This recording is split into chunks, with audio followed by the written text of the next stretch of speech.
So it has been 5 days since I've uploaded my video on Paul Keating, and as expected, it has quite starkly divided the comments. And today, I am going to do my best to disavow what I think are just bad arguments against Paul Keating, but ones that you will likely encounter if you have any future in the Labour Party.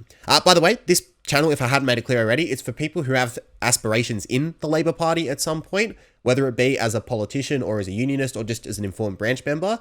It is less about the content itself. It is more about the obstacles that you will encounter if you do throw your hat in the ring of politics. And basically, the aim of this channel is to help equip you for that as best as possible. Mr. M deals with the substance.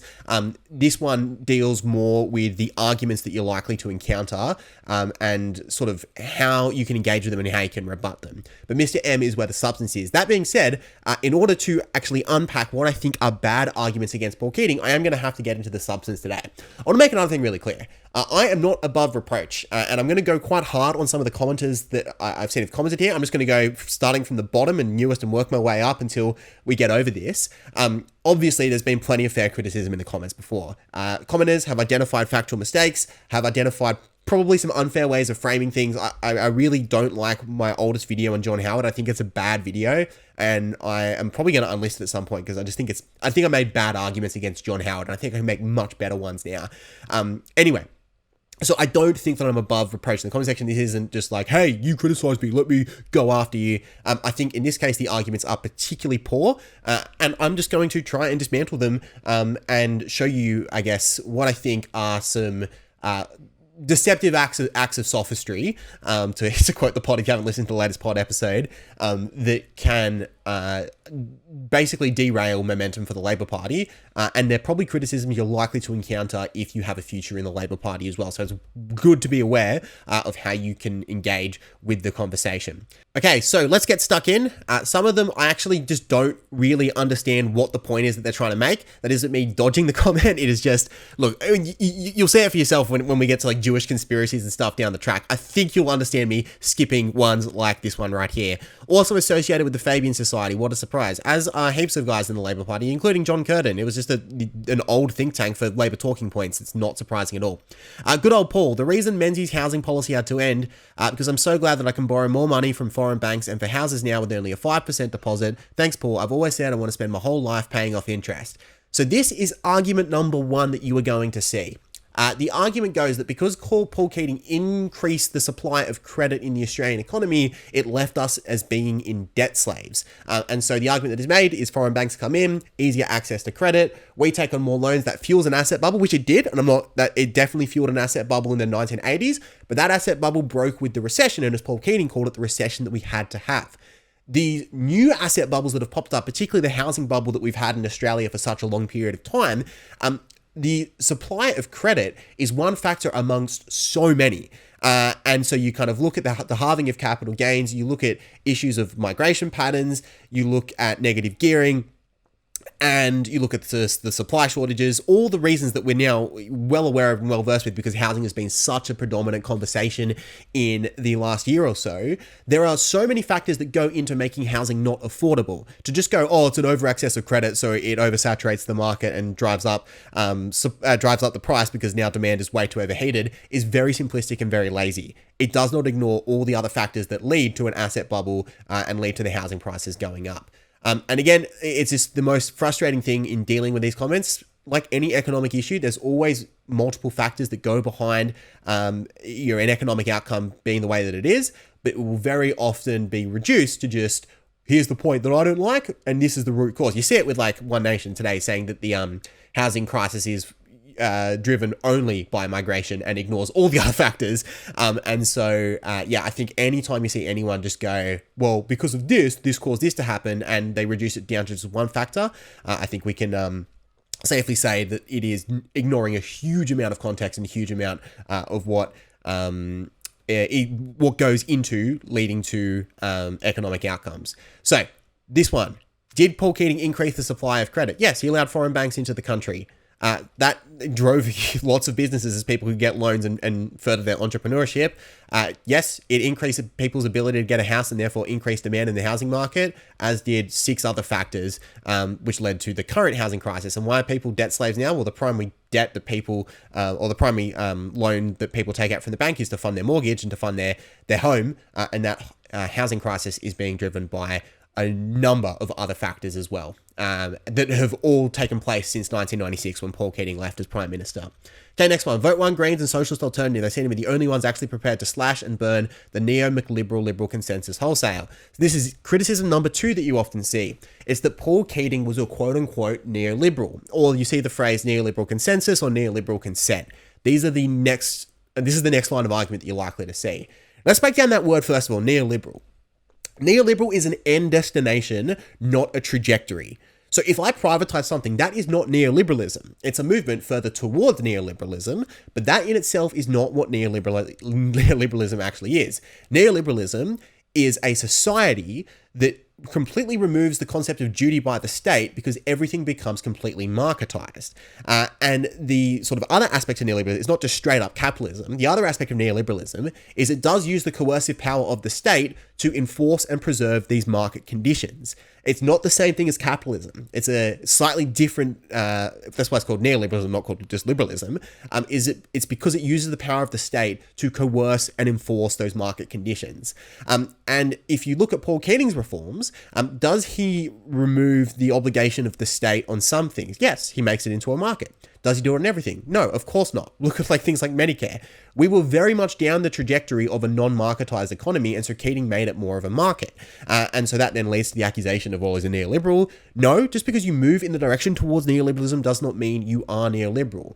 Deng Xiaoping also implemented a whole bunch of economic reforms in the 1980s that completely liberalized China's economy and made it much more market-oriented.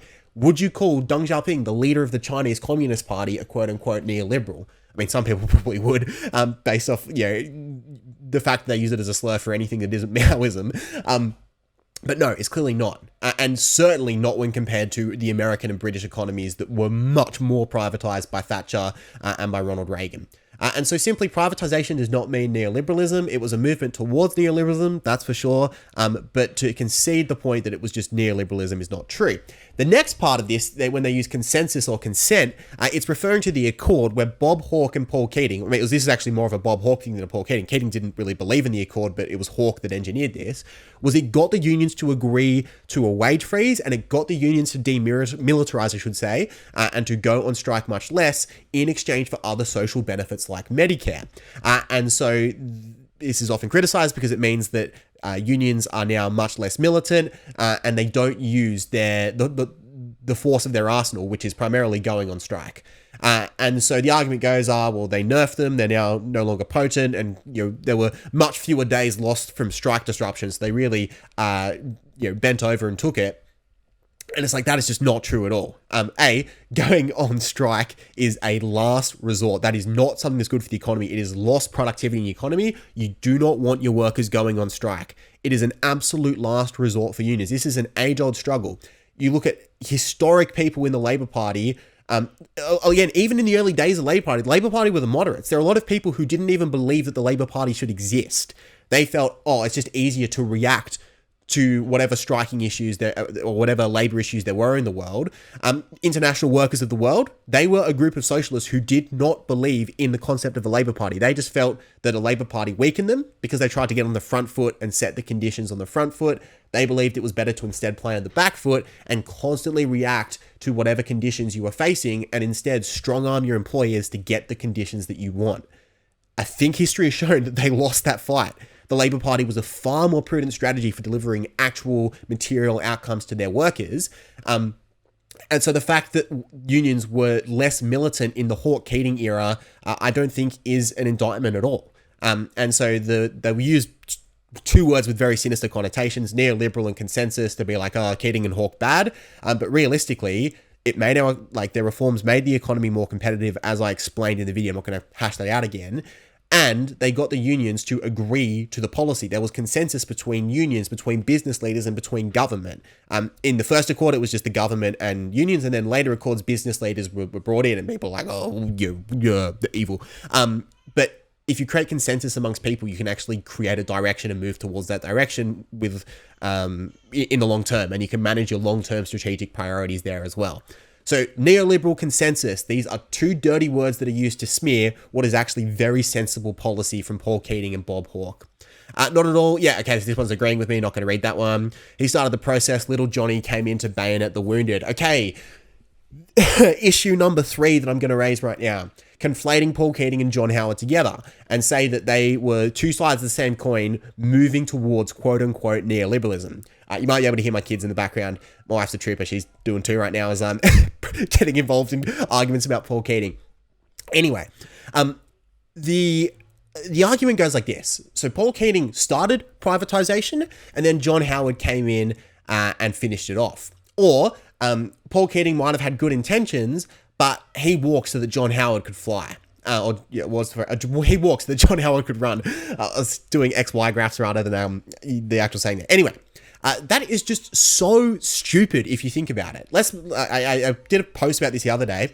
Let's say you were cooking a pizza. John Howard starts by cooking a pizza, and John Howard decides that he is going to put the oven at 120 degrees. All of a sudden, John Howard gets voted out of the kitchen, and in comes Paul Keating to take over the chef duties. And Paul Keating goes, "Oh, this oven is at 120 degrees. That's not going to cook the pizza. Instead, we need to put the oven at 180 degrees. And so he increases the temperature, gets booted out. John Howard gets voted out to come over and finish off taking on the pizza cooking duties. And then John Howard goes, "Oh, okay, I actually want to make the pizza oven go at 300 degrees. And now the pizza is cooked and the pizza's burned. Who are we going to blame for that? Oh, it was Paul Keating's fault because he started the process of turning up the temperature, which culminated with John Howard cooking the pizza at 300 degrees. Can you see how stupid that argument would be when it comes to the pizza? It is no different when it came to the economy. Keating did move it in one direction, that is for sure. He moved it to be much more market-oriented because it was fundamentally unbalanced and created bad outcomes when it came to living standards for people in Australia. John Howard then moved it in a way that I would argue wasn't even market-oriented. It was preferential treatment for certain people in the private sector. But regardless, let's just even work with that premise that he did work on market-oriented principles. He moved it too far in one direction and left to it being overcooked. That is not Paul Keating's fault for making that first shift to make it much more balanced and in a way that creates much better outcomes. So I find this argument extremely dishonest, and it's just a lazy form of argument. It's a conflation, and if you just stop and break it down, it does not hold up to scrutiny at all. Paul Keating, like even when it came to privatization, Paul Keating privatized the Commonwealth Bank, considered privatizing Telstra. There were like lots of pushes for privatizing Telstra, but it was John Howard who went and privatized Telstra. Keating went, look at it, this is not the same situation as the Commonwealth Bank. We have regional people who rely on cheap telecoms, cheap telecom coverage here. That is much better in government hands than the Commonwealth Bank, that is already in an oversaturated banking sector and doesn't really need to be propped up by government money anymore, because in its charter, it can't even undercut the competition anyway. So it can't even serve its original function of being a pace setter for the other banks because that would be against its charter. And so it's just kind of useless sitting there. It gets government money, so it's not really taking entrepreneurial loans. Let's just get this into private hands and we can use the money to actually fight against the recession we had to have with stimulus packages. So, yeah, that's a very different case to, let's just sell off Telstra because we want to have a balanced budget for the sake of having a balanced budget, so that we can fulfill an election promise to just wipe our debt just because. And so those two forms of privatization are very different. They use different tests to assess whether it was worth privatizing or not. And so just going, Keating started privatizing things and then John Howard finished it. There was two sides of the same coin. Not true at all. It does, if you look at context, it does not hold up to scrutiny. Menzies is right. I'm assuming that's about the commies. Yeah. Gerard Rennick is 1,000,000% correct. It started with the banksters who funded all his campaign. Oh, yes. Here we go. Paul Keating. Wow. The guy who like raced to become treasurer and raced to become prime minister, took on wild economic reform and challenged his own party, like a real visionary leader. Oh no, what he was really invested in was his bank account. Again, it's just, you don't even know where to begin with these arguments of like, you can't respond to it, can you? We've got you. All he cared about was his own back pocket. I think he said it best. Like when he was on the, I don't know, what was it? The China Bank Board or whatever he was on. He was getting $5,000 a year. People were like, oh, he sells out Australia to China for money. And Keating is like, wow, a former prime minister would sell out Australia for $5,000 a year. Like, you do realize I can make much more lucrative opportunities than that. You? Is that a you or a leak on you? Either way, hectic, never clear so fast. Cool, thanks guys.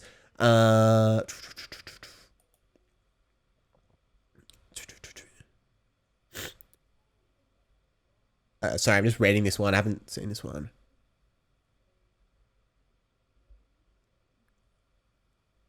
The truth of the matter was that the report weren't recommendations at all. It was truly running a wall. Debate identified by Keating, Hawke, Houston, and Howard was when and how I started labeling their approach, but man, I do respect everyone forward. Yeah. Okay, no. I'm on board with this comment completely.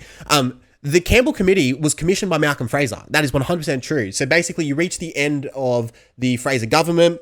It was actually Gough Whitlam who started, like, people, like, this is often the arguments put forward as well. It was that, like, the one person who didn't sell out Australia, the one prime minister who didn't sell out Australia was Gough Whitlam. And then either the Jews/America got rid of him because he wasn't selling out Australia. Yeah, you can kind of see how the story goes. I'm a believer that the CIA had interference with getting rid of Gough Whitlam. But there's more to the story than that. Gough Whitlam actually was the one who started the tariff reduction in Australia. He commissioned a report. Within weeks of this report, he went, okay, 25% tariff reductions. We're implementing them right here, right now, because he saw just how uncompetitive Australian industry had become and how dangerous this would be for the future of the Australian economy. I went through the arguments in the video, so I don't want to rehash them all again, but if we are not able to export in the global economy because we propped up this manufacturing sector that is getting destroyed by Asia, we rack up a huge trade deficit. We need foreign currency to fund that deficit. That foreign currency comes with interest. Either we get this huge interest bill that we have to pay off, which is going to take huge out of the Australian taxpayer, or alternatively, we default on our tax bill, leading to foreign investment flying away from Australia and completely crippling our living standards. Like, this is the other thing that people don't talk about. This is point number 3 I want to raise here as I go through this. People, when they talk about the consequences of keeping a manufacturing sector in Australia, at least, again, like, not even withstanding the fact that, you know, Keating and Hawke wanted Holden to limp on to keep some talent in our manufacturing sector in case global conditions changed and we could actually activate that until it was killed off under the Turnbull government. Well, let's just even work with the premise that Hawke and Keating knew that Australian industry had to go. And people go, oh, sold out Australia just for a few extra dollars right off for corporate profits. This is what people don't talk about. Living standards would have dramatically declined in our country. As I explained before, we have to pay that foreign debt off somehow. A trade deficit is fine over a short term. Sometimes you need, like, same way that corporate debt is fine over a short term. It's an influx of capital that you can get a return on investment from. If we are not getting a return on investment from what we're importing, and a lot of our imports were driven by consumption rather than repurposing and reproduction, that is going to have terrible consequences because of the foreign interest that you rack up that needs to be paid, or you default and scare off all of your foreign investors in the country. That would have led to a huge decline in living standards if we kept that manufacturing. The writing was well and truly on the wall. It was adapt or die. And people are like, oh, just take the L, take the decline in living standards so we can still manufacture. It's like, okay, that doesn't just create, like, that doesn't lead to the Labour Party getting voted out. That leads to revolution. Like, the Nazis went from like 2% right before the Great Depression, was it? 1928 was that the Reichstag election, and then 1932 was the next Reichstag election afterwards. What did they go from? Like 2% to 32% in a 4-year cycle? What caused that? It was the Great Depression. And so living, like, a collapse in living standards doesn't just mean that you lose an election. It means, like, revolution. And it's deeply destabilizing to the success of your country. And so just to keep that manufacturing industry, or that manufacturing sector, and just to keep, I guess, the emotional resonance that people have with, yeah, like, we're independent, is going to come at a cost that was just unsustainable. Keating saw it, Howard saw it, John Huston saw it. This is a bipartisan thing, which leads me to criticism number 4. People are loving to conflate bipartisan with corruption. It's like, oh yeah, of course Labor and Liberal agree with it. Two sides of the same coin, they're just corrupt. No, actually, sometimes if there's, like, who would have thought Australian industry, there are some people that had a vested interest in keeping tariffs. That is 100% true. Many of whom were very big donors of the Liberal Party. But there were numerous other business people in the Liberal Party, numerous other workers in the Labor Party, that knew that if this is the future of the Australian goes, our living standards collapse and their ability to purchase in the economy will be greatly reduced, leading to huge decline in profits for them, or huge reduction in living conditions / working conditions for them as well. And they saw, okay, there is no good reason to actually carry on with this. Our own self-interest as well as the national interest happen to coalesce on this exact issue. And when it comes to bipartisanship, it's often that. It's our vested interest and the national interest happen to coalesce on this exact issue. And that was the case for reforming our economy. They think you're 50. I'm 10 years older than me. Love your content, but you look older since becoming a dad. I do. I already had a kid when I recorded that first one. Now I've got two. Now I look really old. Video 1970s oil crisis. Yeah, 100%. Love to do one. Shut up, everyone. My favorite niche political commentary. All right, I want some. I want some negative comments. Yes, but he dished out some clanger insults in Parliament. Okay, so the yes is saying yes. Paul Keating did sell Australia out. Doesn't really explain why. You see a lot of this. It's just people going, yeah, he saw. It's a lot of people who didn't actually watch the video. So they saw the title and think it's just another person going, oh, Hawke and Keating, John Howard, they knew what they were up to with their neoliberalism. If you watch the video, I repudiate that argument when it comes to Paul Keating. I think it's a lot of people who didn't watch the video that go, oh yeah, Keating, sell out. But that's not what I argue. History of independent and minor parties in Australia, how they used to undermine Labor. Oh, I've got a big one coming. And yeah, I have been talking to a certain person who rhymes with Audis. More on that later. Where are our refineries? Oh, I'm not going to engage with that. That is, it was Angus Taylor who sold them off. Kind of like Friendly Geordie was actually saying, he had a very justifiable case for selling off our refineries. It was the next rung of issues that he didn't deal with to adequately ensure supply in the event of a global oil shortage. Anyway, that's not the focus of today. Keating floated the dollar, best thing for Australian economy ever. Okay, I want a negative comment. He sure did. A little known fact is that we trained Chinese engineers on how to build and run coal-fired power stations. This happened during the Keating era. Now they have over 1,000 of them polluting the air. How do I know this? Well, that's easy. My father was one of the trainers. Some of them even stayed in my house. Oh my goodness. The Labor government oversaw the training a foreign workforce how to operate a coal-fired power station. Neoliberalism. Who would have thought the world might have an interest in having China lift themselves out of poverty? Who would have thought that could actually greatly increase our living standards if a country of, I don't know what they had in the 80s, close to 1 billion people could lift themselves out of poverty through manufacturing? No thought to what the future might hold. Well done, Keating and Howard. You destroyed Australia's economic future. Well done, criminals. Again, Keating and Howard, the conflation. You see it all the time. No thought to what the future might hold. No, that was like far out. Paul Keating would have had so much, like, the electoral success would have been so much easier for Paul Keating if he kept the status quo. Just go, oh yeah, no, we're protecting Australian industry. We'll fight for you. Yo, like, tariff, protect you. That would have, electorally, would have been so much easier for Paul Keating.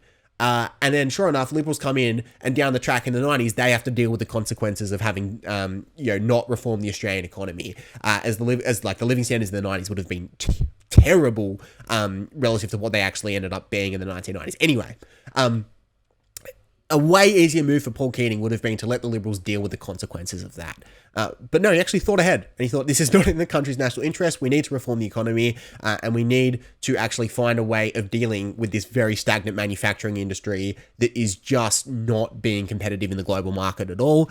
Anyway, you get the point that I'm trying to make there.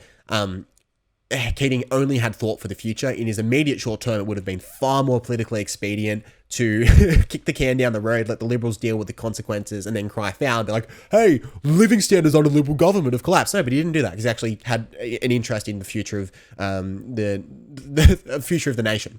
It sounds like you have good points, mate, but your speech of English is terrible. I know. No, actually, I think... Well, this is Australia, mate. Okay, someone's got my back here, but I actually kind of agree with him. I'm sick as a dog right now. I'm so stuffy with my nose.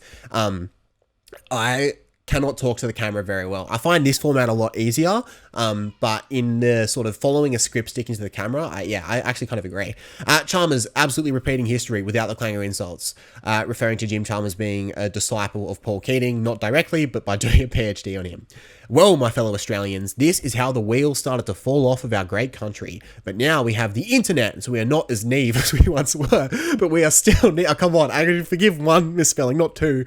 We don't pay enough attention to what these parasites are doing. This is why we sit today facing fuel restrictions. Yes, Yes, that is the only reason why I'm facing fuel restrictions right now. It's Paul Keating. Knew it was his fault. The guy that hasn't been in power since 1996, I knew that was his fault. We need to stand together and down our tools for a week or two so these parasites understand this country still belongs to us, the people. My freedom of opinion. What a patriot. What a patriot. I think you can forgive me not having to go through that one. All right. I like this one. We're sitting here with a completely cooked privatized system. Oh, I wonder what Green's echo chamber you come from if using the word cooked. I'm not going to swear. I'm going to keep this PG. I think we effed it. Pretending that the temporary success we had was great is an absolute joke. It was a temporary solution. It was calling him amazing, disregards thousands of economic and social scientists who prove he was incorrect. Yes, the appeal to authority, credentialism. Come on. Actually, tell me why. Tell me. Thousands. I think thousands is a stretch. I know of that one Greens lady who does the neoliberal consensus argument. In the academia, I actually don't know of too many others that are really scathing of Paul Keating. There's some that are like, oh, I think he went a bit too far with it, but the thousands of economics and social scientists, are they not called an economist? Economic scientists, I like that, who prove is correct. Again, it's very lazy. It's like the appeal to authority, particularly on issues that are contentious with two sides to it. I know thousands of experts who agree or who think that what Israel is doing is completely justified. I know thousands of experts who know what what Hamas is doing is completely justified. It's just, there's experts that say anything and everything under the sun, which actually, I think for Keating, I actually don't think there really is that many. But produce the argument yourself.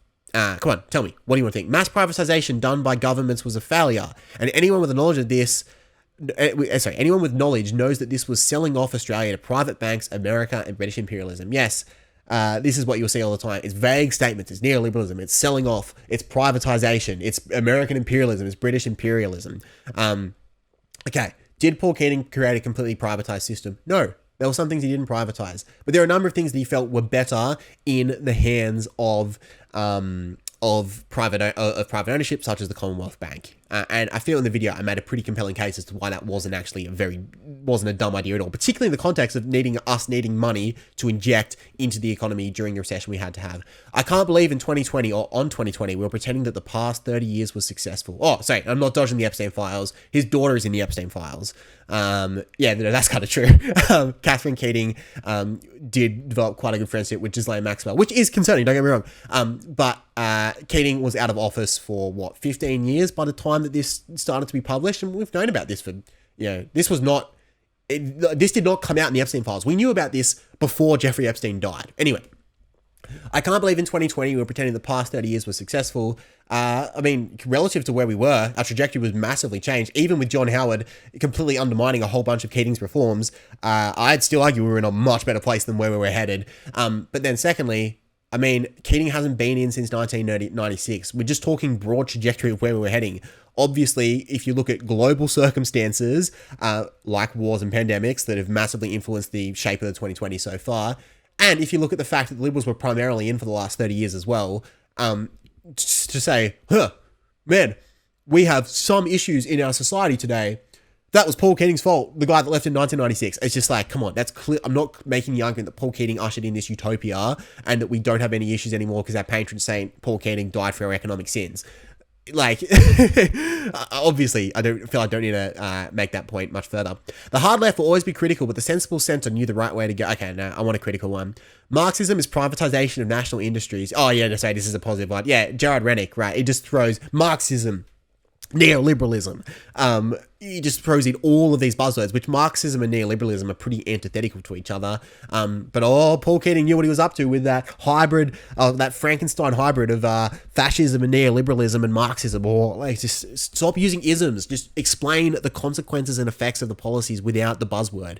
The CBA is a bit of a cherry-picked example of privatization that was actually decent. Okay, someone that recognized it. Other examples that essentially sold monopolies to inadequately... Well, Telstra was John Howard. Airports... Paul Keating basically green-lighted airports to go ahead. They got voted out before they could do it. It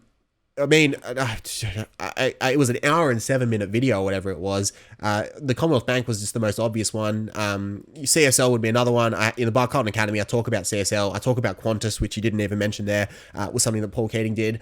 We don't need to go through them all right now. It's in the Bipartisanship Academy. You can have a look at that if you want. But an hour and 7-minute video, I've got to condense the story a little bit, and the Commonwealth Bank was the best example of it. But again, even this person that came in with, privatization, I'm not making the argument that every form of privatization is good. I feel that was pretty self-explanatory in the video. But even in this context, he's conceding that the Commonwealth Bank was actually a pretty good example of privatization. I'm going to chalk that up as a win. Okay, no, this is actually a pretty sensible comment. My bad. I regret taking that patronizing tone with you. He's trying to take a pretty middle of the road position, which, no hate for that. Never seen Mr. M so vehement. I know this winds me up so much, right, that I'm doing a half an hour, or I don't know, it could be an hour-long follow-up video. We'll see how far this goes. Daughter Epstein, that is true. So did every Australian Prime Minister. Let me guess. There'll be a comment that goes, the only one who didn't sell us out was Gough Whitlam. Let's have a look. Except Whitlam, and that's why they removed him. There you go. I knew that would be the comment. Worst prime ministers based on policy and performance. Actually, as a side note, I've wanted to do something like this. It's too hard to do because I would argue that John Howard was the most destructive prime minister by policy, but he was an incredible performer. Like, he was very effective at implementing his vision for the country. I'd argue that was a destructive vision, but it's too hard to collectivize performance and impact, and particularly it's like impact for who. And so I haven't found a way to actually do this video. Billy McMahon, terrible prime minister, but wasn't of much consequence because he didn't last very long. Whereas John Howard, excellent performer, but I would argue had much more destructive impact on the country. Make sure to hype the vid. Make sure fight the superannuation. Libs hate it because it's any good social policy. Government accounting is all wrong. When an asset is sold, government accounting, put it as income, while corporate accounting. Okay, yes, I don't know what your point is there. They measure the budget different in public funding versus private funding. Reality is it's still also as well, it's not really. Any decent economist will go, this is the surplus versus, this is a structural surplus or this is a structural deficit, which would correlate to the corporate sector there. Okay, this is the one I most wanted to answer. I did say this one. Short answer, yes. Mr. M's points in 2026 are just moronic. Unsustainable economy, we have that now. Okay, doesn't negate, I don't even think that our economy right now is entirely unsustainable, but there are certain negative consequences, one of which I won't dispute is the fact that a lot of people my age and upwards have become debt slaves trying to pay off their house. But unsustainable economy, we have that now. Let's just break this down. Just because we have bad issues now does not mean that Paul Keating did not fix bad issues that existed in the past and would have affected us through to the 1990s, 2000s, 2010s, and the 2020s. It's just it's a bit of a weird bait and switch here. If unsustainable economy, well, we have issues now. What are you going to do about it? We have a society built upon excessive personal debt. I agree, we do. And industries that are going to either kill us or make us redundant with a crisis of affordability in every life necessity. I don't really understand that point. Is the point that you're trying to get at there that because we basically put our manufacturers out to the exposure of the global market and they weren't able to perform, so they then got incorporated into other sectors and we don't have as much of a manufacturing sector anymore? Is your point that we are now exposed to global industry like AI or like weapons? Or often both of those together. If your argument is there are consequences to exposing yourself to the global market, for sure. There are consequences to not exposing yourself to the global market, and that is a remarkable decline in living standards. The global market, it always trends upwards. There are certain years where it doesn't, but in just on a macro scale, productivity always increases across the globe. And so there are going to be times where it is tough being in a global economy, such as the GFC, such as cost of living crisis, such as right now with Iran. But they massively are offsetted by the gains that come with being in a global economy. And just you learn this in year 5, right? If you participate in global trade, you can exchange an overwhelming surplus of bananas for things you actually need that aren't bananas. Anyway, so we are built on excessive personal debt. I agree, 100%. What is causing that personal debt? Is it just the increased access to credit? I've already argued before. I think the answer is no. You look at capital gains, you look at negative gearing, you look at migration, you look at shortage of supply. There are numerous factors as to why housing prices are so expensive. And so to go, oh, well, people have too much debt now because of all the foreign banks that Keating let in. No, increased access to credit was one factor among many. I'd argue a minor factor, not even a major factor, as to why people are debt slaves now. Did Keating kill Australian industry? He certainly was massive help in the death of our domestic base. The neoliberal consensus is over and over shown to be fine. Again, this always for me is like a red line if they don't actually know what they're talking about, because they're just using this buzzword and they're not even making the case themselves. It's like, it's shown to be a farce. It just is. It's a rule of thumb. It's just what people that I like told me is true. Did Keating kill Australian industry? He tried to save Australian industry, man. The Button Plan was this attempt to save the car industry by going, we will gradually phase out our tariffs. In return, you need to be competitive. Reduce the number of models and make those models the cream of the crop so they can export in the global economy. If you can export it in the global economy, we will give you a credit on tariffs for importing, like, because there were still tariffs for imported goods. The goods that you need to manufacture your car, if you are able to export, we will give you a credit on your imports to offset the tariff of importing the particular good. It was an attempt to save the car industry, to save it from itself, the fact that it was uncompetitive in the global market because no one wanted to buy a Holden, people wanted to buy a Toyota. And so, Keating tried to, John Button, Paul Keating, they tried to save the Australian industry. They did not want the Australian industry to go out. They weren't just sitting there being like, how can we kill off the Australian manufacturing industry? But the consequences of keeping it and propping it up would have been so terrible on our living standards. They thought the only way that we can save it is by making them become competitive and incentivizing them to become competitive. If they can't do that, we have to let it go. Governments like ours are now racing to reshore industry. We are racing to reshore industry. That is true. Do you know what the difference is? We're trying to swim with the tide now rather than against it. Rather than produce things that we can't be competitive in, we're going to make use of our rare earths and renewable energy exporting ability to actually be a global leader and actually outcompete the foreign market. We are not trying to reshore industry through tariffs. That is Trump. Trump has tried to do that. Australia is not adopting that approach. We are leaning into what our competitive advantage is and swimming with the tide rather than against it. It may be more efficient. Again, this is the thing. They don't deal with the consequences of having a more efficient economy. They just go, oh, it might be more efficient.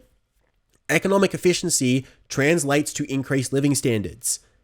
It's not this great. It's not simply a thing on line on a graph. It's like, that corresponds to whether or not you can have air conditioning in your home, which then corresponds to the health of your baby in your home in like smoking hot Australia.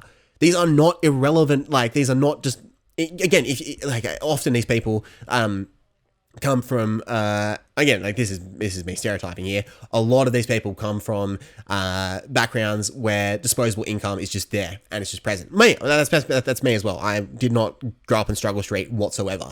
But when it comes to line on a graph, it means nothing to them. It's an abstract concept. It's not a real concept, as it is to me. It's totally an abstract concept to me because I've never had to live with struggle and I've never really lived without. Okay, next point. It maybe does not report realities. It does not report realities of geopolitics and global capitalist societies. Is your argument that we need to have a manufacturing industry in case we get cut off in a global supply chain? Again, that sure, but if we get cut off once over a 40-year period for a short period of time and have 40 years of terrible living standards and recirculating things in the economy that are overpriced and not as good as what you can get in the global market, that is going to have a far more consequential impact on your society. Like Tokugawa Shogun Japan did not work. They tried it.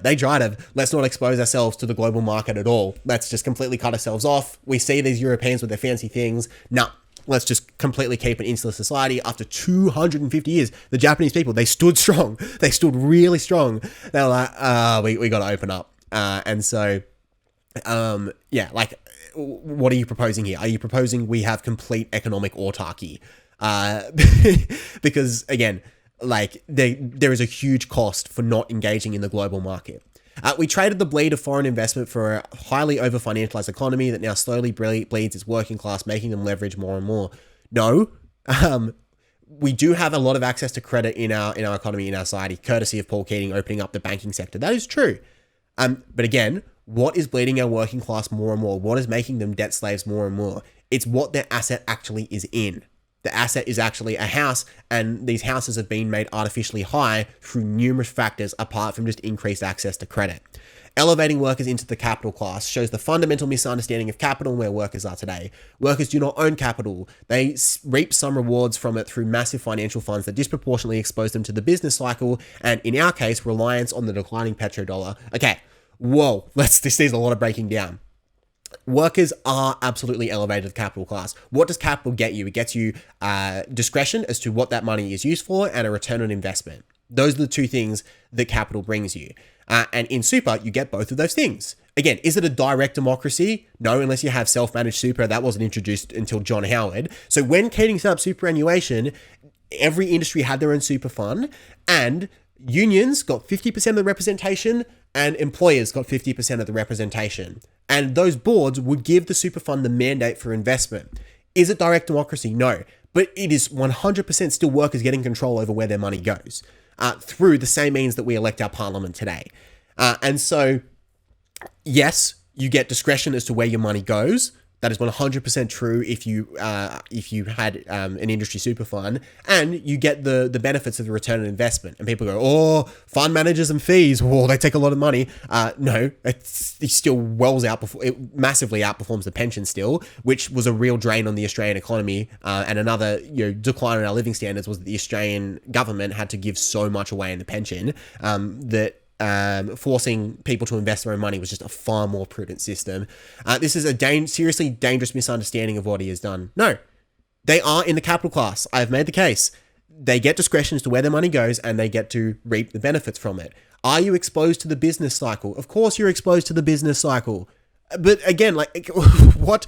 That is where wealth comes from. And over a long period of time, that like there's like obviously for any you look at any hedge funds, there are certain years where they don't perform, but over a long period of time they do well and they increase apart from those outlying years. So anyway, elevating workers are absolutely elevated into the capital class. They get to be the benefits. They get to reap the benefits of investment. One, being discretion as to where that money goes, and two, the return on investment, which is always positive. It's not like, yeah, it can be negative, but any person in the capital class can get a negative return on investment as well. Super doesn't do that, like very rarely. But anyway, the problem with having with unions having these Titanic funds to throw around is that work choices was I think I know the one video that they've watched. I think this is the Ardu video.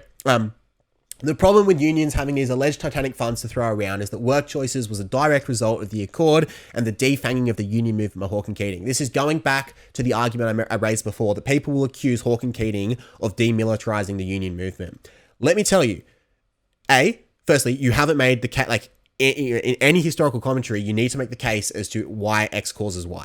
You've just gone, it was a direct result, and it's like, what?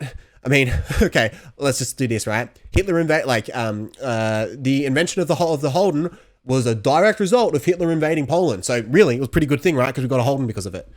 What? You need to make the case, make the argument as to why X causes Y. I'm going to argue it's actually the opposite. If we had a militant union movement, work choices would have been politically far easier for John Howard to implement. The unions would not have had anywhere near as much support in their campaign against it as they did, because the Australian public saw that they were actually pretty reasonable and they weren't just trying to hold up the economy at every moment they could.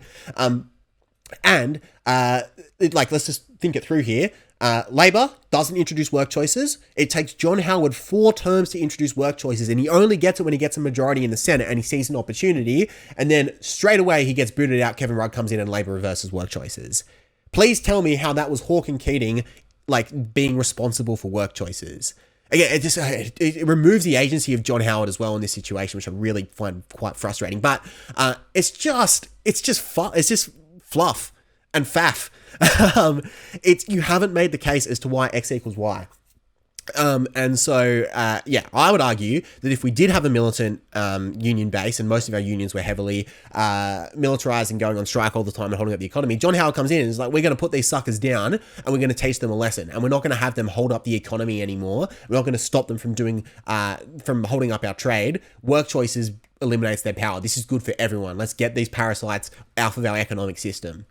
That's a pretty compelling case if people are doing what the Sydney Train Union was doing and constantly going on strike and over like poisoning the public attitude towards well, I mean, at least their particular union. But if it's done on a national scale, if it poisons the public attitude towards unions, work choices becomes a lot easier for John Howard to not only implement, but to also entrench as well.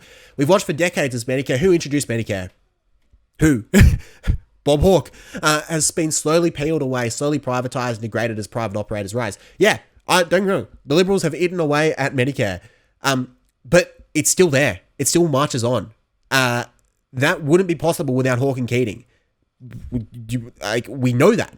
Gough Whitlam tried to introduce Medibank. It got taken away as soon as Malcolm Fraser came in, but Hawke and Keating institutionalized it and entrenched it in the Australian public policy format. They gave it a decade of being in use so that when John Howard came in, he couldn't get rid of it. And the best he could say was, I appreciate that Medicare gives people comfort. And so anyway, I just could not disagree with this more. I think it's using a lot of buzzwords. It's a lot of bait and switch. Look over here. Let's use this buzzword to move people in this direction without actually making the case as to what causes what. It goes X, doesn't do X plus Y equals Z. It just goes X causes Z. And they don't actually show the cause and effect. So I'm going to scroll past Frank credits because I have another one that I want to get to, and we have gone way over time here. Gerard Rennick, Adam Bant say the same thing. I know, like, could you imagine those interest rates? I know today, far out. Oh, this is a fair comment. Why does the graph go backwards? I know, I misdrew it. It's an abomination. There was one more that I wanted to watch. Last five minutes of this video was just a friendly Geordie's rant. Even has the same list of talking points. Again, it's like, sure, yeah, I guess we do have the same talking points because we agree on the impacts of superannuation. Like, we talk a reasonable amount around Labor policy, and we've come to have pretty similar views on things. I don't really know what your argument there is. And am I influenced by friendly Joes? Of course I am. He's the person who primarily shaped my political outlook. People are like, oh, do you disagree with friendly Joes or anything? I mean, we probably disagree on the most important question as to whether there's a God in the universe or not. So, but I don't know. We'd have to sit down and have a chat and see where our points of agreement and disagreement are. But I make no apologies about the fact that I like him and think he actually does the conversation very intelligently. You accuse Keating of serving the capital class, but it's something more subversive. He made the working class into capital class. If that's selling out, what's your... Yeah, okay, this is referring to someone else here. Sorry, this is a lot of dead air here while I try and find... Oh, this is my favourite. So in short, by all appearances, a CIA agent from a young age. Yes, he was compromised, and the CIA had the foresight to get an Irish Catholic family in Bankstown to compromise the Labor Party. And they go, oh, it's this 24-year-old, he's going to compromise the party. Rigged the vote to get elected. He did. There was branch stacking, that is true. Got caught, but had it all swept under the rug. Oh, this is the Labor Party in New South Wales in the 70s, man. I don't know if there was a pre-selection that didn't have branch stacking. Because he was the CIA pick to take Whitlam's party from the inside. Yes. So the New South Wales right, the faction that helped Gough Whitlam come to power, the faction that was supportive of Gough Whitlam, yes, the exact same faction is the faction that they are now using to have Paul Keating infiltrate. And they stopped someone from Labor left so they could get someone from Gough Whitlam's... sold out Australian sovereignty for US interests on all fronts, both as Treasurer and Prime Minister. Yep, again, sold out Australian sovereignty. It's like, think about, like, technically... at the end of Tokugawa Japan, they sold out their sovereignty because they exposed themselves to the global market. Guess what? Japanese living standards just like exploded through the roof. Broke AU industries to make the country dependent on US-owned corporations. Trashed out preferential trade deals with similar developed European and Commonwealth nations, replacing them with free trade deals, which had the AU competing with slave labor. That's just competing in a global economy, man. You have to compete with slave labor. Formalized total subservience to US imperialism by forcing the country into a clandestine alliance with the CIA-run insurgent regime. That's not speculation, it's declassified Indonesia. That is 100% true.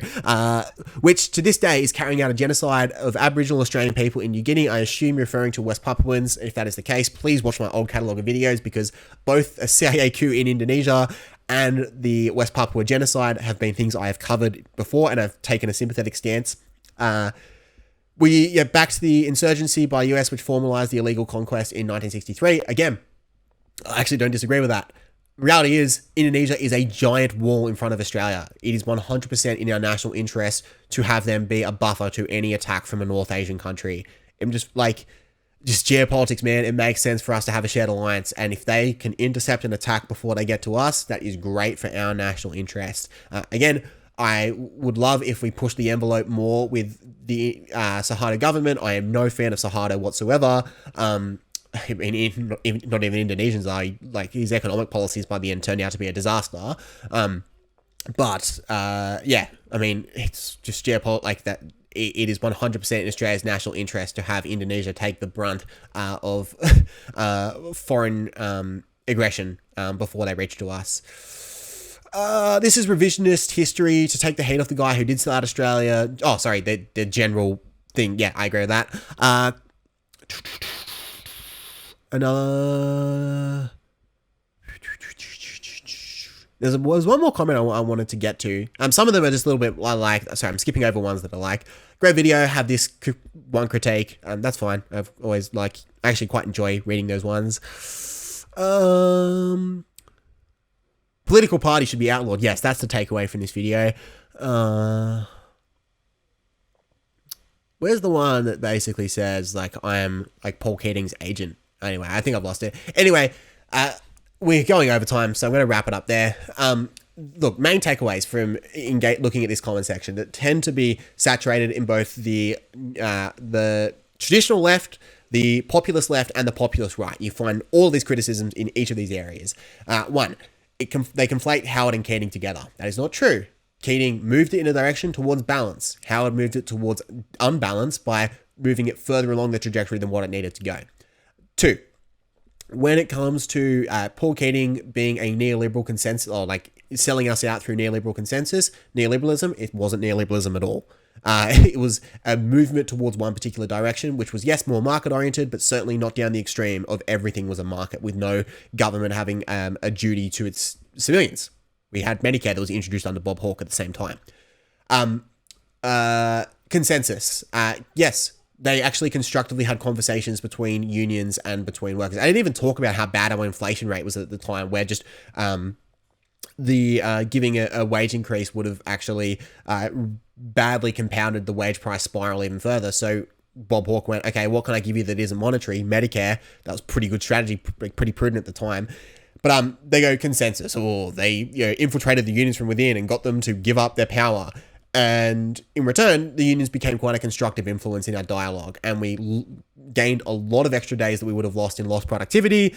And the Australian public was pretty sympathetic towards unions. They weren't they weren't looking at them when work choices came in and they're pretty militant. They hold up the economy. When they ran their anti-work choices out, a lot of people were like, okay, their recent history has actually been pretty tame and pretty reasonable. They might have a point here. What was the other thing? They go, increase in credit is the cause of all our issues today. That isn't true. You look at all of the decisions that have been made since that impacted the housing situation. When it came to manufacturing jobs, they just could not compete in the global economy. And people are like, why are they bringing manufacturing back now then?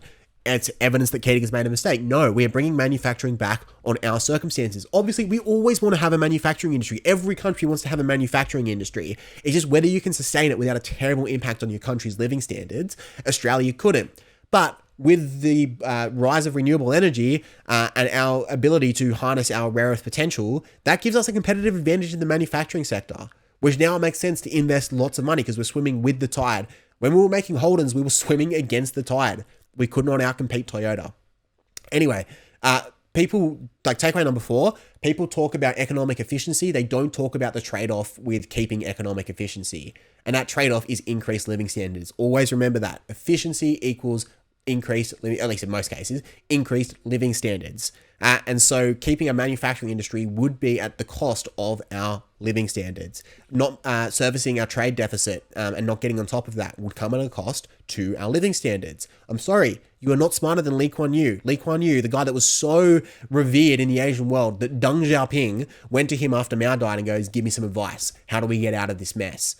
Deng Xiaoping, again, one of the finest minds in the Asian economic world, went to Lee Kuan Yew for advice.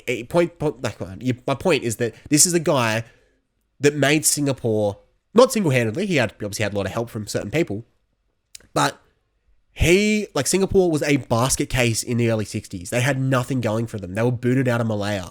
It was like, he cried on it. It was a disaster. But he goes, okay, what's our advantage? And like, where do we want to be in 2010? And how can we reverse engineer from that and get to it? Okay, everyone's learning English because we want all of Western business to park in Singapore headquarters. Okay, let's do that. And he completely revolutionized the trajectory of Singaporean society to the point where it's just an unbelievable place to live in, and it has tremendous living conditions today. Lee Kuan Yew, he looked at Australia's economy in 1980 and he said, Australia is at risk of becoming the poor white trash of Asia. These issues that Paul Keating encountered, they were not imaginary issues. It wasn't number on a graph. It was dire living standards conditions that we would have faced. We would have had a decline in living standards. You see it with the UK right now. That brings all sorts of social issues as well, and social unrest as well, which we avoided courtesy of the restructuring of our economy. Just because John Howard happened to agree with huge parts of Paul Keating's restructuring does not mean that Paul Keating and John Howard are two sides of the same coin. Anyway, when it comes to economic efficiency, it's living standards, and we got better living standards as a result of the tough decisions that Paul Keating made moving forward. Lee Kuan Yew saw it, and he identified this issue himself. Paul Keating identified it and actually made the necessary changes that improved our economy quite convincingly. So that is my case for Paul Keating. That is how I'm engaging with each of those points. Do not fall for the Howard conflation issue. Don't concede that ground. Don't even concede that Paul Keating was a neoliberal sellout, because he wasn't. And don't allow people to talk about the cost of keeping a manufacturing sector without them talking about the decline in living standards. Because again, it's all well and good to say, oh yeah, but we could have sustained it. Endure the tough years. I think we can look at the UK and say that would have come with just dire consequences for the country. Anyway, I'll see you soon.